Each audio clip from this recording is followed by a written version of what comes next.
Friends, welcome to Somdev physics classes. आज की इस क्लास में हम डिस्कस करने वाले हैं बेटा सब्जेक्ट फिजिक्स का जो सैम्पल पेपर सीबीएसई बोर्ड के द्वारा भेजा गया है इस बार साइट पर। आज हम उसी को डिस्कस करेंगे। ठीक है। सो आप देख सकते हैं यहाँ पर सब्जेक्ट का जो कोड होगा वो 042 क्लास 12th के लिए एकेडमिक सेशन 2024-25 70 मार्क्स का आपका एग्ज़ाम होना है और जो टाइम ड्यूरेशन रहेगी वो 3 आवर्स रहेगी।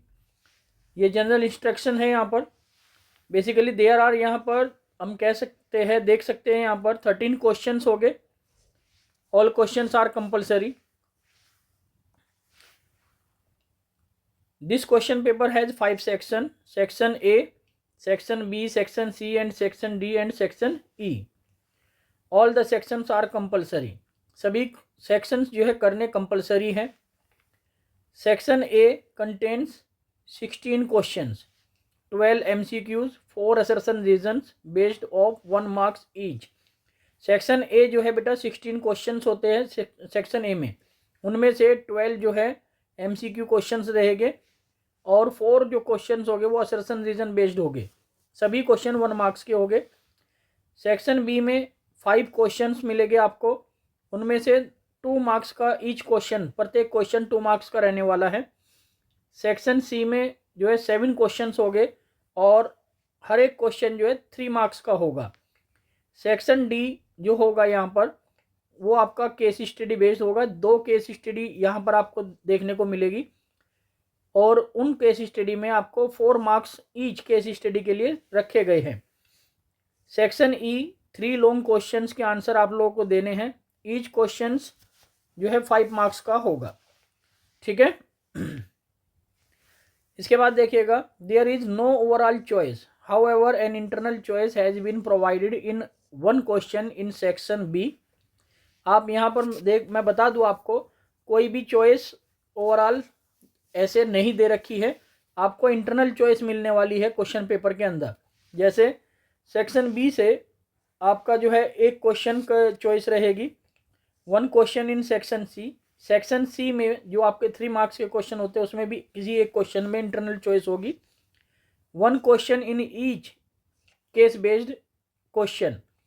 ठीक है। जो केस स्टडी बेस्ड क्वेश्चन होते हैं उनमें से 5 क्वेश्चन हो गए, एक क्वेश्चन को आप छोड़ सकते हैं। 4 क्वेश्चन के आपको आंसर देने हैं जो कि सेक्शन डी में आपको देखने को मिलेगा। And all the 3 question in section E. Section E के जो 5 मार्क्स के क्वेश्चन है प्रत्येक में आपको जो है इंटरनल चॉइस मिलने वाली है। ठीक है। So you have to attempt only 1 of the choice in such questions.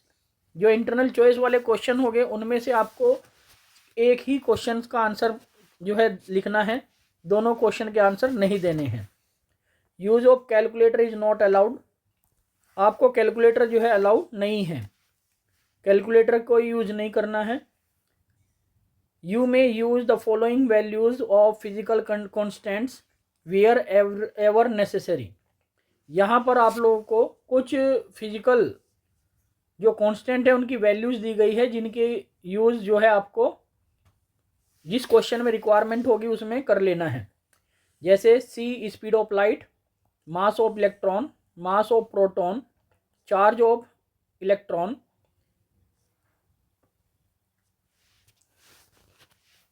Magnetic permeability of space, Planck's constant, electrical permittivity of space, Avogadro number. Okay. ये सभी कांस्टेंट है जिनका हम यूज़ कर सकते हैं अपने न्यूमेरिकल पोर्शन में, जब न्यूमेरिकल में वैल्यू दी जाए या हमें इसका जो है क्वेश्चन का आपका जो फॉर्मूला होता है उस फॉर्मूले में इन वैल्यू को रख करके अपने क्वेश्चन को सोल्व कर सकते हैं। तो आइए स्टार्ट करते हैं क्वेश्चन नंबर 1 के साथ। सेक्शन ए में आपका जो क्वेश्चन नंबर 1 है ये आपके सभी जो है, पहले मैं बता दूँ आपको, क्वेश्चन नंबर 1 to 12 ये आपके MCQs रहेंगे और क्वेश्चन नंबर 13 to 16 ये आपके असर्शन एंड रीजन के क्वेश्चंस होंगे। सभी क्वेश्चंस 1 मार्क्स के होंगे। ठीक है। सो स्टार्ट करते हैं क्लास को फर्स्ट क्वेश्चन के साथ। फर्स्ट क्वेश्चन देखिएगा, a uniform electric field pointing in a positive x direction exist in a region, let A be the origin, B be the point on the x-axis at x equal to +1 centimeter and C be the point on the y-axis at y equal to +1 centimeter, then the potential at the point A, B and C satisfy। तो आपको यहाँ पर देखिएगा बेटा, potential के लिए बताना है कि कौन सा ऑप्शन जो है सही होगा जब आपको electric field positive x direction में दिया गया हो, ठीक है, और ए पॉइंट, बी पॉइंट और सी पॉइंट की पोजीशन अलग अलग है। ए पॉइंट आपका ओरिजिन को रिप्रेजेंट करता है, बी पॉइंट जो है ए पॉइंट से +x डिस्टेंस +1 सेंटीमीटर की डिस्टेंस पर है और सी पॉइंट जो है +1 सेंटीमीटर की डिस्टेंस पर है ओरिजिन से, ठीक है। तब यहाँ पर आपको करना क्या है, बहुत ही सिंपल है। यहाँ पर सबसे पहले तो आपको जो है इलेक्ट्रिक फील्ड को रिप्रेजेंट कर देना है, ठीक है बेटा। ये इस तरीके से इलेक्ट्रिक फील्ड को रिप्रेजेंट हमने कर दिया। अब यहाँ इलेक्ट्रिक फील्ड रिप्रेजेंट करने के बाद आपको क्या करना है कि ओरिजिन कंसीडर कीजिएगा यहाँ पर, ठीक है। ये हमने ओरिजिन कंसीडर किया, इसको ए पॉइंट कह दिया। इस ए पॉइंट से आप जो है एक पॉइंट बी कंसीडर करना है एक्स, ये इलेक्ट्रिक फील्ड की डायरेक्शन में, और एक पॉइंट सी कंसीडर करना है वाई एक्सिस में। ये आपका जो है वाई एक्सिस को रिप्रेजेंट कर रहा है और ये आपका जो है एक्स एक्सिस को रिप्रेजेंट कर रहा है, ठीक है। और ये जो आप देख रहे हैं बेसिकली ये आपका इलेक्ट्रिक फील्ड, ये आपका इलेक्ट्रिक फील्ड है बेटा, और ये वो आपका बी पॉइंट है। तो यहाँ आप ये देखिएगा कि टुवर्ड्स द डायरेक्शन ऑफ या in the direction of electric field जो इलेक्ट्रिक पोटेंशियल होता है वो ऑलवेज डिक्रीज होता है, वो ऑलवेज क्या होता है, डिक्रीज। तो ओरिजिन पर ये जो है ये है बेटा ओरिजिन, ठीक है। तो ओरिजिन का जो पोटेंशियल होगा वो कितना है, VA है, और जो बी पॉइंट का पोटेंशियल है वो आपका VB है। तो यहाँ से हम कह सकते हैं कि VA is greater than VB। अब यदि बात करी जाए सी पॉइंट की, तो सी पॉइंट पर आप थोड़ा ध्यान से देखिएगा, ए पॉइंट और सी पॉइंट आपका वाई एक्सिस पर ही है। तो इसलिए हम कह सकते हैं कि VC इक्वल होगा बेटा VA के, और VA इज ग्रेटर देन होगा VB के। तो ऐसा कोई ऑप्शन जो आप यहाँ पर देख पाए, ठीक है, तो ऐसा कोई ऑप्शन है हमारा बी ऑप्शन में VA is greater than VB है। तो हम कह सकते हैं कि ऑप्शन बी इज करेक्ट। इसका ऑप्शन का आंसर क्या था बेटा, जो फर्स्ट क्वेश्चन था उसका आंसर था आपका बी, ठीक है। तो यहाँ से आप जो है साथ के साथ टिक भी करते चले। क्वेश्चन सेकंड देखिएगा, the conducting wire connects to charge conducting sphere of radius r1 and r2 such that they attain equilibrium with respect to each other. The distance of separation between the two spheres is very large as compared to other radii, as compared to either of their radii.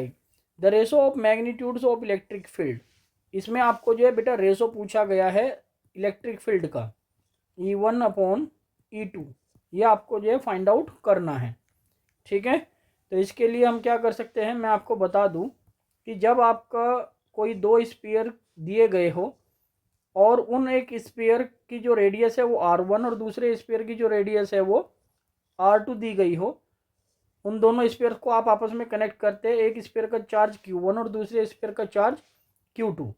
तो मैं आपको बता दूं कि यहाँ पर एक sphere से दूसरे स्फीयर पर चार्ज जो है तब तक ट्रांसफर होता रहता है जब तक कि पोटेंशियल एक स्फीयर का V1 और दूसरे स्फीयर का V2, जब तक ये पोटेंशियल एक दूसरे के एकदम बराबर नहीं हो जाते।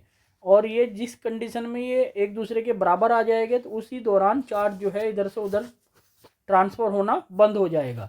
तो उस कंडीशन को हम इक्विलिब्रियम कंडीशन कहते हैं, जो कि यहाँ पर दी गई है, ठीक है।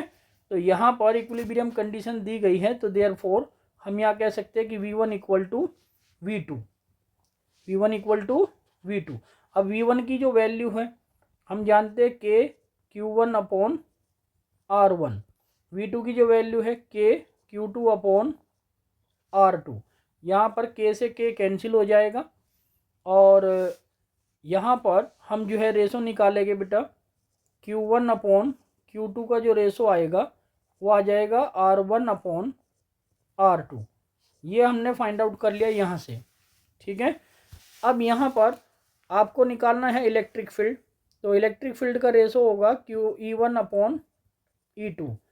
E1 की जो वैल्यू होती है फॉर्मूला के Q1 अपॉन R1 स्क्वायर और E2 के लिए के Q2 अपॉन R2 स्क्वायर, ठीक है। तब यहाँ पर के से के कैंसिल हो जाएगा और हम क्या करेंगे बेटा, बाहर बाहर वाले की मल्टीप्लाई, अंदर अंदर वाले की मल्टीप्लाई।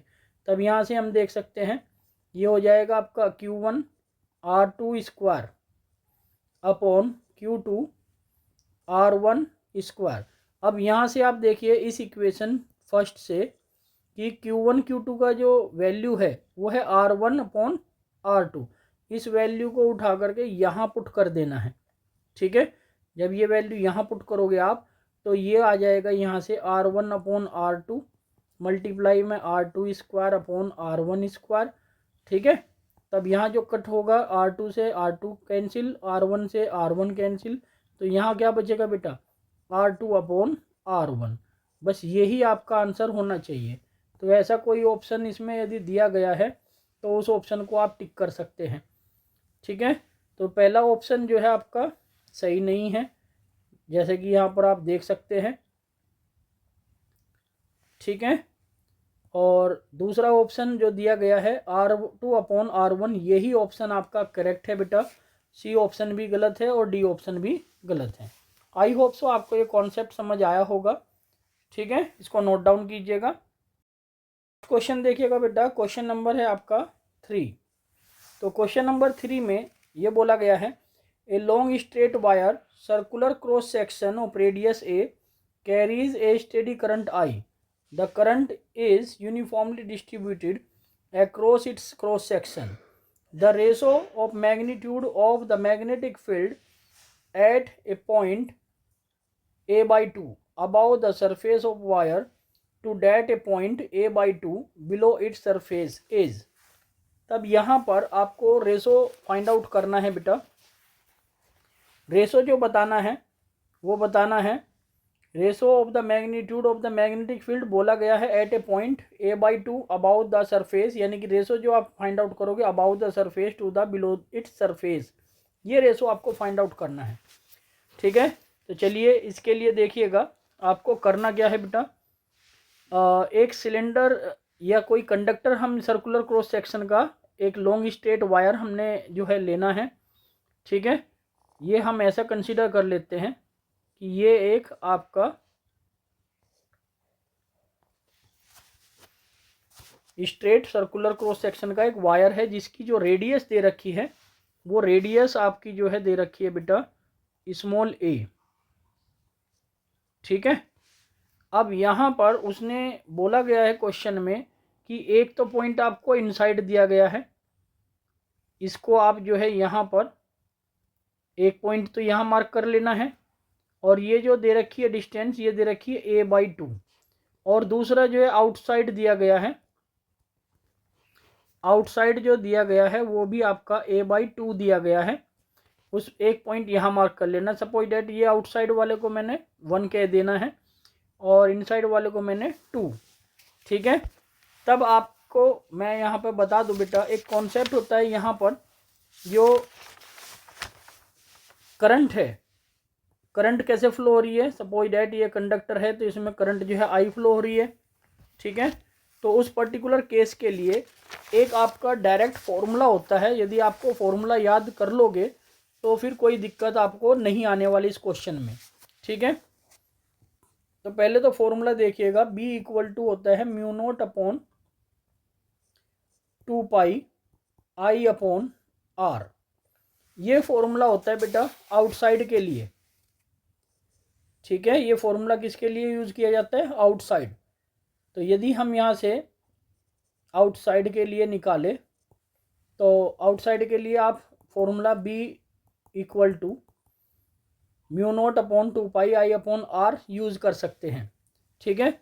और इनसाइड के लिए B इनसाइड, यानी कि इनसाइड द, जो इसमें बोला गया है कंडक्टर, तो इनसाइड द कंडक्टर के लिए जो फॉर्मूला रहेगा वो रहेगा बेटा म्यू नॉट अपॉन 2π, ठीक है, इंटू i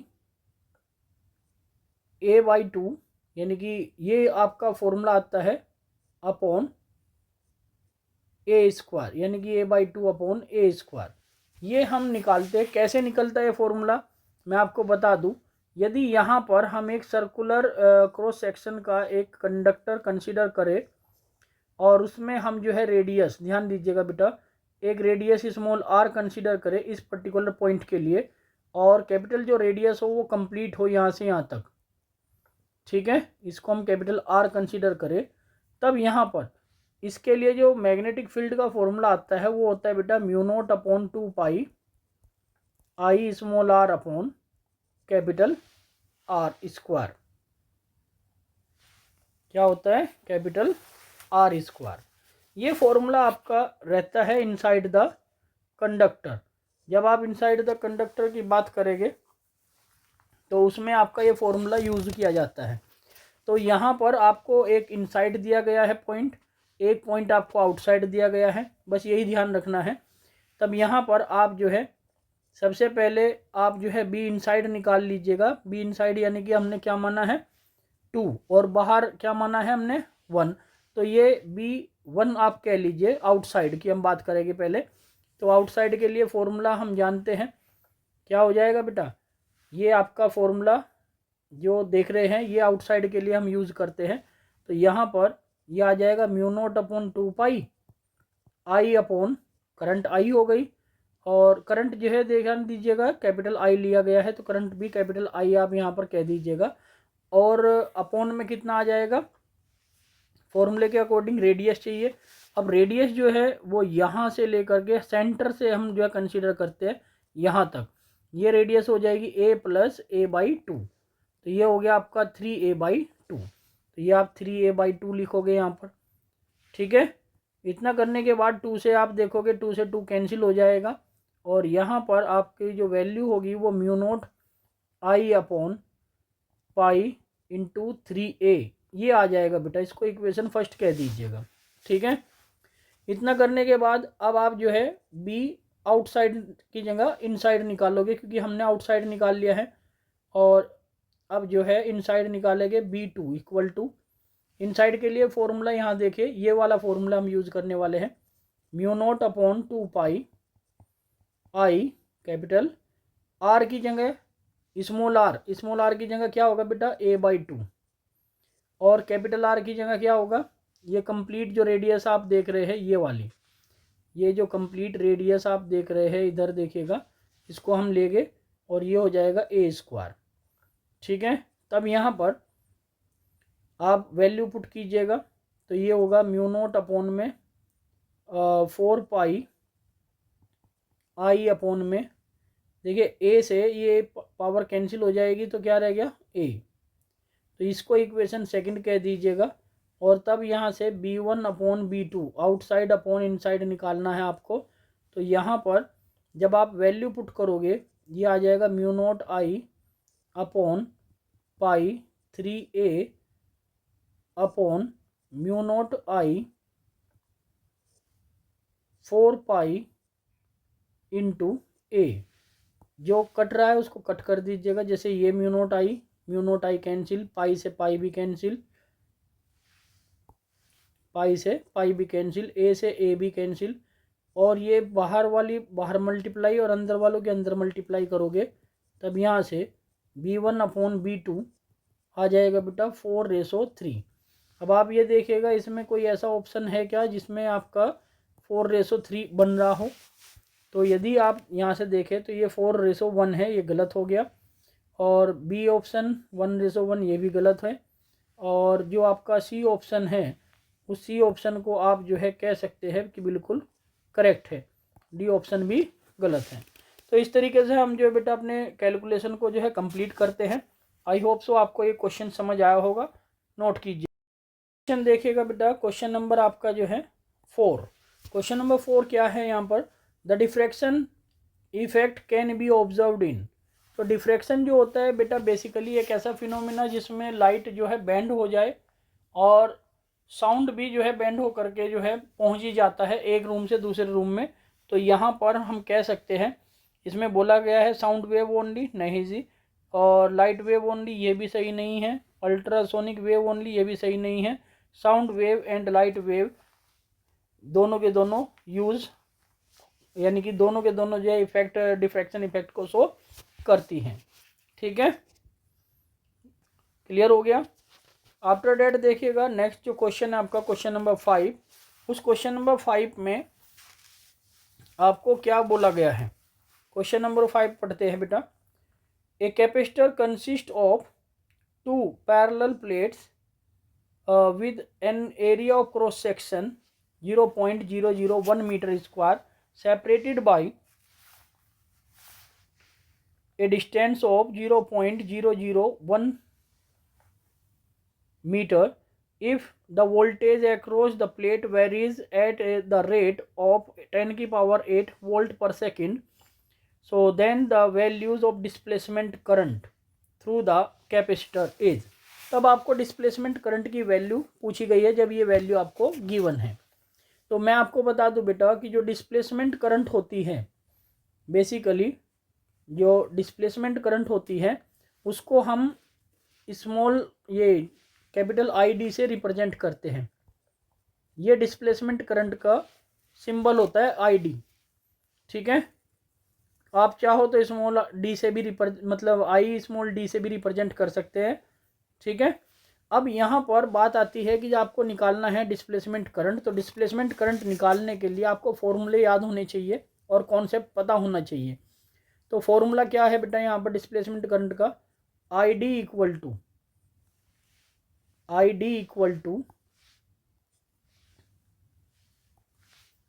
इसको भी आप स्मॉल ही ले लीजिएगा जब यहाँ पर स्मॉल लिखा है। तो आई डी इक्वल टू होगा बेटा D Q upon D T. क्या होगा, D Q upon D T. अब क्योंकि Q इक्वल टू हम जानते C इंटू वी होता है, Q equal to C into V, तब यहाँ पर D अपॉन डी टी और ये होगा C इंटू वी। यहाँ से C को बाहर ले लीजिएगा और D V upon D T ये आ जाएगा। तो आई डी की जो वैल्यू है वो आ जाएगी बेटा C D V upon D T. अब आपको मैं बता दूँ कि यहाँ पर इस क्वेश्चन में ये जो वैल्यू आप देख रहे हैं, ये वैल्यू आपको दे रखी है इसकी, जो आपका D V upon D T है। ठीक है, ये यहाँ तक बात आपको क्लियर हो गई होगी। अब जो सी होता है बेटा, ये कैपेसिटर का कैपेसिटेंस कहलाता है, ये होता है epsilon naught A upon D. क्या होता है, epsilon naught A upon D. इसकी वैल्यू को यहाँ पर आप पुट करोगे और मैं आपको बता दूँ कि यहाँ पर ये जो वैल्यू आपको दे रखी है ये कैपिटल ए की वैल्यू है और ये जो वैल्यू दे रखी है आपको ये है स्मॉल डी की वैल्यू। ठीक है, और एप्सिलॉन नॉट जो है वो आपका कांस्टेंट है जिसकी वैल्यू आपको जो है यहाँ इसमें भी मिल जाएगी। आप यहाँ देखिएगा एप्सिलॉन नॉट की वैल्यू ये आपको यहाँ पर दी हुई है। ठीक है, तो इस वैल्यू को आप यहाँ पर पुट करोगे फॉर्मूले में, यानी कि 8.85 इंटू 10 की पावर माइनस का 12 ये वैल्यू होती है इसकी एप्सिलॉन नॉट की। तो यहाँ से मैं आपको बता दूँ एप्सिलॉन नॉट ए और अपॉन डी ये वैल्यू रखने के बाद आप सी निकालोगे। सी निकालने के बाद इस फॉर्मूले में आप ये वैल्यू पुट करोगे और वहाँ से अपना जो है आंसर फाइंड आउट कर लीजिएगा। तो इसको कैसे करना है देखिएगा। सबसे पहले तो हम जो है आई डी इक्वल टू, ये फॉर्मूला हम लेके चल रहे हैं C D V upon D T. तो सी की जगह हम लिखेंगे बेटा epsilon naught A upon D और ये D V upon D T. ठीक है, तब I D equal to epsilon naught की वैल्यू 8.85 इंटू 10 की पावर माइनस का 12, ए की value 0.001, D V upon D T की वैल्यू 10 की पावर 8 स्मॉल डी की वैल्यू 0.0001। ठीक है। अब यहाँ से जब आप इसको कैलकुलेट करते हैं बेटा, कैलकुलेट खुद से कीजिएगा, सभी कैलकुलेशन खुद से करके देखें, तो आपका जो आंसर आएगा वो 8.85 इंटू 10⁻³ एम्पियर आ जाएगा। कैलकुलेशन आप ही को करनी है, इस बात का ध्यान रखें। ठीक है। जितनी ज़्यादा से ज़्यादा कैलकुलेशन आप खुद से करोगे बेटा, उतनी आपको जो है कॉन्फिडेंस बनेगा सब्जेक्ट के ऊपर। ठीक है। और आगे आप जो है अपने जो क्वेश्चन है उनको सही कर पाओगे। आई होप सो आपको ये क्वेश्चन अच्छे से समझ आया होगा। तो आपको ये देखना है कि ऐसा कोई ऑप्शन दिया हुआ है। हाँ जी, ऑप्शन ए जो है बिल्कुल करेक्ट है। ठीक है। Question number 6। क्वेश्चन नंबर 6 में क्या दिया गया है मैं समझा दूँ एक बार आपको। इसमें दिया गया in a series LCR circuit the voltage across the resistance, capacitance and inductance is 10 volt each. If the capacitance is short circuited, the voltage across the inductance will be. यदि कैपेसिटेंस को शॉर्ट सर्किट कर दिया जाए या circuit short circuit हो जाए, तब जो इंडक्टेंस के अक्रॉस वोल्टेज होगा वो कितना होगा, ये आपसे पूछा गया है। बहुत ही आसान क्वेश्चन है बेटा। इसमें सबसे पहले तो ये देखिएगा जो वैल्यू गिवन है उनको आप लिख लीजिए। क्या क्या वैल्यू गिवन है हमें? गिवन है voltage across resistance, voltage across capacitance और वोल्टेज अक्रॉस इंडक्टेंस। कितना है बेटा? 10 वोल्ट। ठीक है। अब V इक्वल टू फॉर्मूला हम जानते हैं IRMS। ये IRMS वैल्यू होती है इनटू कैपिटल R। और XC आपका जो फॉर्मूला होता है वो होता है IRMS इंटू XC। और इंडक्टर के लिए होता है फॉर्मूला IRMS इंटू XL। और ये किसके इक्वल होगा बेटा? 10 वोल्ट के। किसके इक्वल होगा? 10 वोल्ट के। तो यहाँ से यदि हम ध्यान से देखें तो ये सारे के सारे कैंसिल आउट हो जाएंगे IRMS। तो यहाँ पर क्या बचेगा? यहाँ पर आपका रह जाएगा R equal to XC equal to XL और इक्वल टू किसका आ गया? ये 10 वोल्ट। कितना आ गया? 10 वोल्ट के इक्वल। ठीक है। इतना करने के बाद आपको करना क्या है बेटा? इम्पीडेंस का एक फॉर्मूला आप जानते हैं। इम्पीडेंस का फॉर्मूला क्या होता है? RLC सर्किट में Z इक्वल टू, ये फॉर्मूला आपने पढ़ा होगा, R² plus XL minus XC का होल स्क्वायर। ठीक है। अब यहाँ से क्योंकि इस इक्वेशन फर्स्ट को देखिए बेटा, ये इक्वेशन फर्स्ट है। इस इक्वेशन फर्स्ट से XC इक्वल है XL के, तब यहाँ पर XC जब XL के इक्वल है तो इस इक्वेशन में यहाँ पुट करोगे तो यहाँ क्या रह जाएगा? सिर्फ और सिर्फ R² बचेगा। क्योंकि यहाँ पर XL और XC की जगह भी हम XL रखेंगे तो ये कैंसिल आउट कर देगा। तो ये आ जाएगा √R²। यानी कि ये कितना आ गया? कैपिटल R आ गया। कितना आ गया बेटा? Capital R। तो यानी कि हम कह सकते हैं कि जो इम्पीडेंस होगा वो कैपिटल R के इक्वलेंट होगा। ठीक है। जब ये आप फाइंड आउट कर लो उसके बाद आपको क्या करना है? हम जानते हैं फॉर्मूला की जो VRMS होता है, क्या होता है? VRMS। वो वैल्यू आपको लेनी है। यानी कि VRMS जो होगा वो इक्वल होगा IRMS इंटू Z के, क्योंकि इम्पीडेंस का केस है। और यहाँ पर IRMS हम लिख सकते हैं और Z की जो वैल्यू है वो कैपिटल R है बेटा, तो कैपिटल R लिखा जा सकता है। और ये किसके इक्वल है? VRMS किसके इक्वल है? 10 के, क्योंकि R जो है वो 10 के इक्वल है। इक्वेशन फर्स्ट से आप देख सकते हैं। ठीक है। अब बात कर लेते हैं कि यदि सर्किट आपका शॉर्ट सर्किट हो जाए, यानी कि जो कैपेसिटेंस है वो शॉर्ट सर्किट हो जाए, व्हेन द कैपेसिटेंस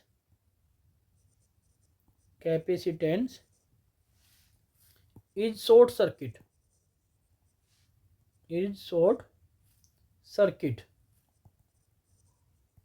जब कैपेसिटेंस शॉर्ट सर्किट होगा देन हम कह सकते हैं कि जो इम्पीडेंस होगा वो √R² प्लस XL² के बराबर होगा। क्योंकि XC को हम क्या कर देंगे? उसमें से नेग्लेक्ट कर देंगे। यहाँ पर XC इक्वल टू क्या हो जाता है बेटा? 0। और तब यहाँ पर इस इक्वेशन में z इक्वल टू हम जो है लिख सकते हैं कि आर स्क्वायर प्लस एक्सएल भी, आप इक्वेशन फर्स्ट से देखें तो एक्सएल भी आर इसके इक्वलेंट है, तो ये भी आर स्क्वायर हुआ, तो यहाँ से आर बाहर आ जाएगा, √2 आ जाएगा। क्या आ जाएगा? r√2। ये z की वैल्यू आ गई। किसकी वैल्यू आई बेटा? ये z की। अब आपको जो फाइंड आउट करना है इस पर्टिकुलर क्वेश्चन में वो VL की वोल्टेज यानी कि इंडक्टेंस के अकॉर्डिंग इंडक्टेंस के अक्रॉस वोल्टेज कितनी होगी वो आपको पता करना है। तो उसके लिए यहाँ पर हम फॉर्मूला लगाएंगे बेटा इंडक्टेंस के लिए वोल्टेज, तो ये होगा आपका IRMS और इनटू इंडक्टेंस, यानी कि ये आपका इंडक्टेंस के लिए फॉर्मूला होगा XL। अब IRMS की जो वैल्यू है उसको हम लिख सकते हैं बेटा VRMS अपॉन में Z, और इनटू XL की जो वैल्यू इक्वेशन फर्स्ट से आप यहाँ से देख सकते हैं ये वैल्यू होगी 10। अब यहाँ पर VRMS अपॉन Z की वैल्यू है बेटा, ये देखिएगा यहाँ से Z की वैल्यू क्या है? r√2। तो यहाँ से Z इक्वल टू मैं लिख सकता हूँ 10√2, क्योंकि R की तो वैल्यू आप देख सकते हैं 10 वोल्ट है। तब यहाँ से ये 10√2 और मल्टीप्लाई में क्या लिखूँगा? 10। अब यहाँ पर 10 से ये 10 जो है आपका कैंसिल हो जाएगा, 10 से 10 क्या हो जाएगा? कैंसिल। ठीक है। और VRMS की जो वैल्यू है बेटा वो VRMS की वैल्यू देखिएगा, यहाँ से VRMS की वैल्यू कितनी है? 10। तब यहाँ से VL की जो वैल्यू होगी वो 10/√2 आ जाएगी। तो आप ये देखिएगा कोई ऐसा ऑप्शन दिया है क्या क्वेश्चन में? यदि ऐसा कोई ऑप्शन है तो वही आंसर है आपका। तो ये आपका ऑप्शन है सी। तो hence option C will be correct. Question देखिएगा क्वेश्चन नंबर 7। क्वेश्चन नंबर 7 में आपको यहाँ पर मैचिंग करनी है वेव्स, और सेकंड आपके साइड दिया गया है प्रोडक्शन। तो आप यहाँ से आप देख सकते हैं कि फर्स्ट जो है किससे मैच करेगा? सेकंड कॉलम से। आप पहले ये देखिएगा यहाँ पर PRSQSP, यहाँ पर Q कर लीजिएगा बेटा, ये भी Q होगा। ठीक है। चलिए यहाँ पर देखिएगा लाइट जो है बेसिकली फोटो इलेक्ट्रॉन, आपका जानते ही है आप सभी फोटो इलेक्ट्रिक इफेक्ट को, लाइट का यूज़ होता है। तो क्या ऐसा उसमें कुछ पढ़ा आपने? Electron in atom emit light when they move from higher to lower energy level. तो यानी कि जो 3 है वो Q की तरफ करेक्ट को रिप्रेजेंट करता है।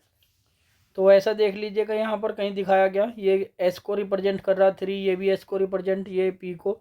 हाँ, तो बस एक ही ऑप्शन इसमें ऐसा है, तो option B will be correct. बाकी आप मैच कर सकते हैं कि फर्स्ट S को रिप्रेजेंट करेगा infrared vibration of atom and molecules, second R को रिप्रेजेंट करेगा रेडियो जो है वो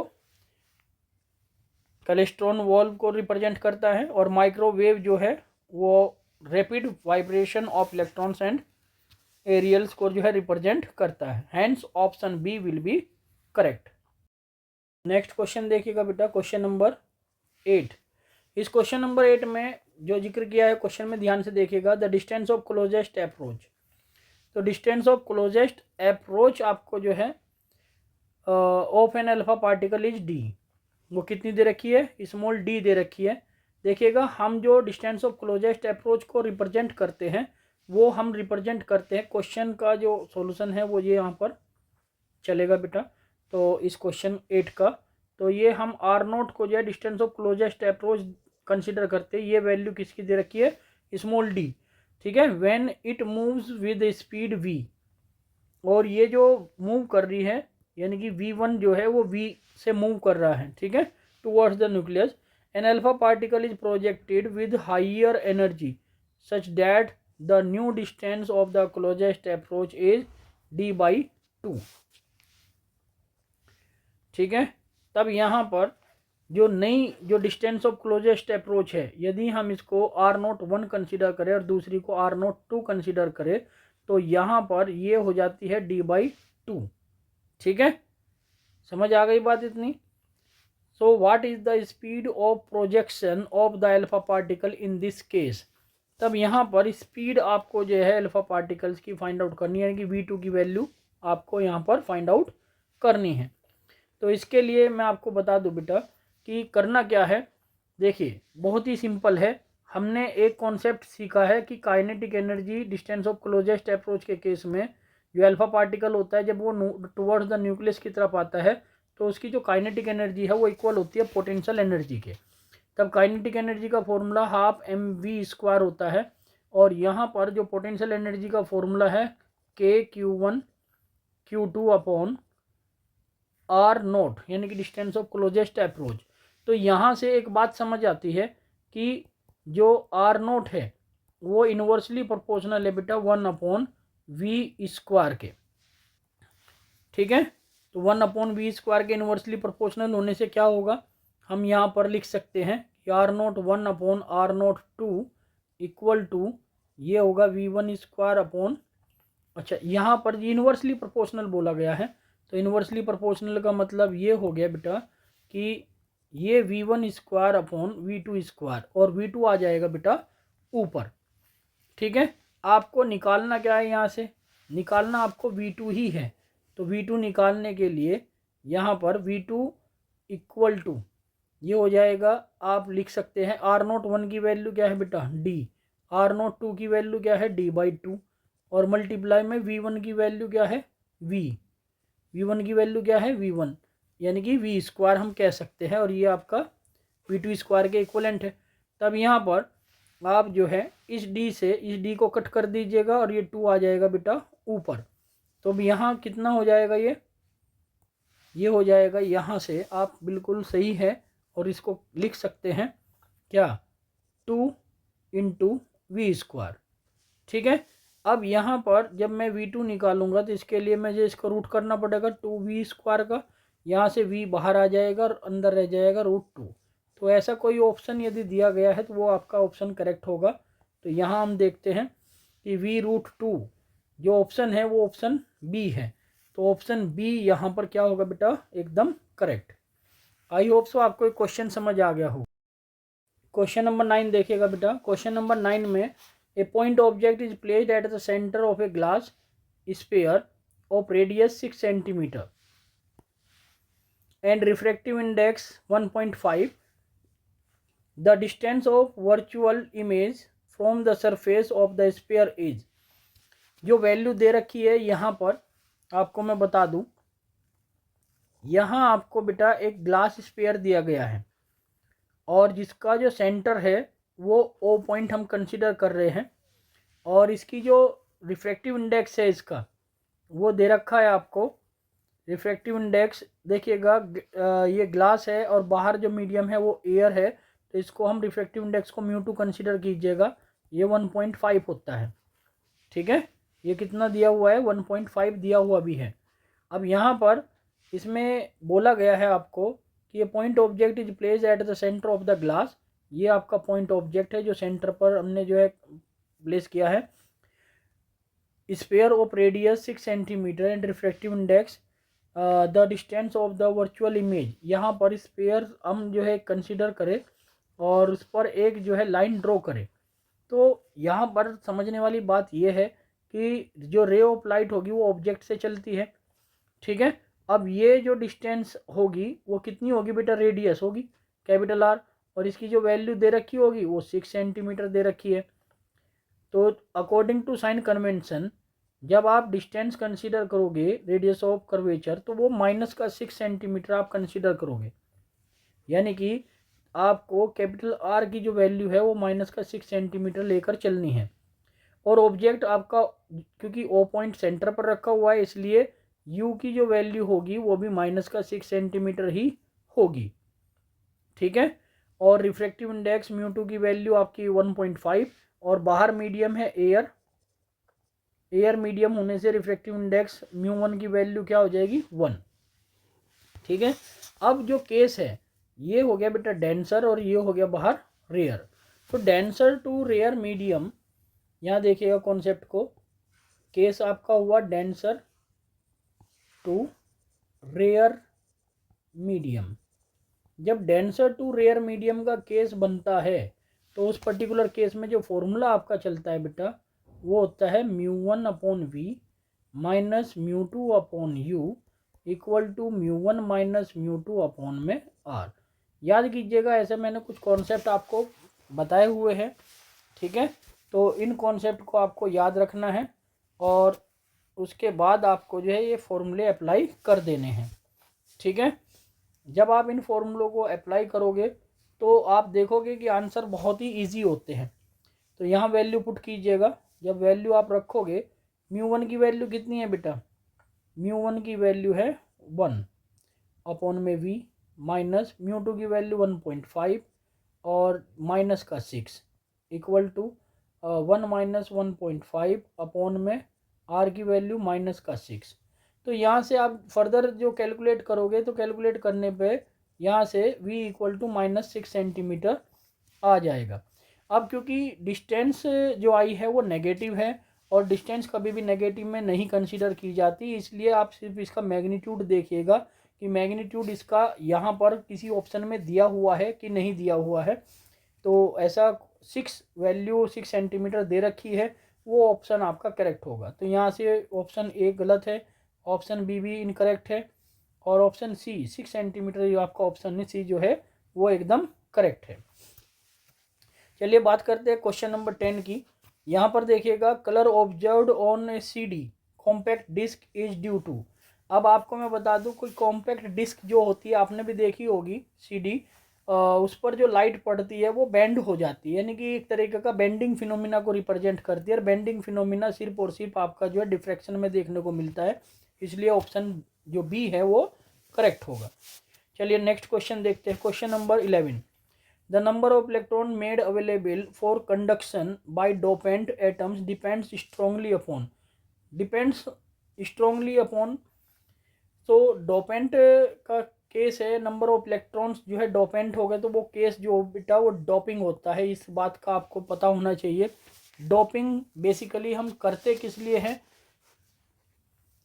जो भी आपका मटेरियल है उसकी कंडक्टिविटी को इंक्रीज करने के लिए हम डोपिंग करते हैं, ठीक है। तो यहाँ तक आप जो है अच्छे से नोट कीजिए अपनी नोटबुक में।